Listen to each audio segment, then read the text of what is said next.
ஒரு நாட்டுல ஒரு பெரிய போர் வந்துச்சான்.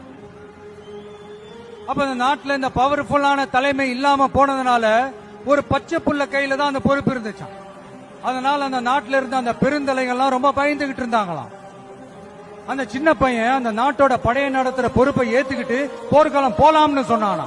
அப்ப அந்த பெருந்தலைகள்லாம், எப்பா நீயே சின்ன பையன், இது பெரிய போர்க்களம்பா, அங்க பவர்ஃபுல்லான நிறைய எதிரிகள்லாம் இருப்பாங்கப்பா, களத்துல அவங்களை சந்திக்கிறதெல்லாம் சாதாரணமான விஷயம் இல்லப்பா, சொன்னா கேளுப்பா, இது விளையாட்டு இல்ல, நீ பாட்டுக்கு குடுகுடுன்னு ஓடி விளையாடிட்டு திரும்ப குடுகுடுன்னு வீட்டுக்கு ஓடி வர்றதுக்கு போர்னா படையை நடத்தணும், அதை விட முக்கியம் அத்தனை எதிரிகளையும் சமாளிச்சு போர்ல தாக்கு பிடிக்கணும், அதுக்கு மேல முக்கியம் அந்த போர்ல ஜெயிக்கணும், உனக்கு யாரோ கூட்டோ துணையோ இல்லாம நீ எப்படிப்பா அந்த போரை நடத்துவ, எப்படி ஜெயிப்ப அப்படின்னு எல்லா பெருந்தலைகளையும் கேட்டப்போ எந்த பதிலும் சொல்லாம போருக்கு தனியா தன் படையோட போன அந்த பாண்டிய வம்சத்தை சேர்ந்த அந்த பையன் என்ன செஞ்சான்னு சங்க இலக்கியத்துல ரொம்ப நல்லா தெளிவா சொல்லியிருக்காங்க.